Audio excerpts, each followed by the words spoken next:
દર વર્ષે ચોમાસામાં સુરતના રસ્તાઓની સ્થિતિ દયનીય બની જતી હોય છે.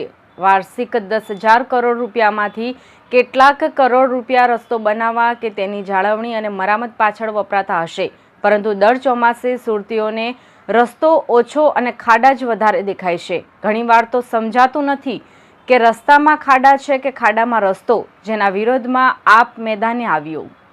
તેનાથી ઘણીવાર ગંભીર અકસ્માતો પણ થાય છે. લોકોના જાનમાલને પણ ખતરો રહે છે. આમ આદમી પાર્ટીએ પણ ખરાબ રોડ રસ્તા સંબંધે ઘણીવાર રજૂઆતો કરી, ઘણા વિરોધ પ્રદર્શન કર્યા, પણ તંત્ર જાણે આંખો પર પટ્ટી બાંધીને બેઠું હોય તે રીતે લોકોને ખાડા દેખાતા નથી. આ મુદ્દે સુરતમાં આમ આદમી પાર્ટીએ પર્વત પાટિયાથી સારા દરવાજા સુધી પદયાત્રાનું આયોજન કર્યું હતું. પદયાત્રાનો મુખ્ય ઉદ્દેશ ભાજપ શાસકો અને મનપા તંત્રને ઊંઘમાંથી જગાડવાનો હતો. આ પદયાત્રામાં આમ આદમી પાર્ટીના તમામ કોર્પોરેટરો, પદાધિકારીઓ, શહેર અને વોર્ડના સંગઠનના તમામ સાથીઓએ ભાગ લીધો હતો.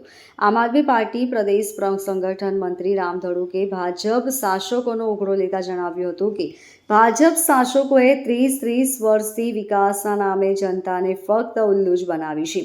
જનતાના ટેક્સ રૂપી પૈસાનો ધુમાકો કરી પોતાનો જ વિકાસ કર્યો છે. શહેર પ્રમુખ ધર્મેશ પંડેરે પોતાની પ્રતિક્રિયા આપતા જણાવ્યું હતું કે ભ્રષ્ટ ભાજપના રાજમાં સુરત સ્માર્ટ સિટી ફક્ત નામનું જ રહ્યું છે.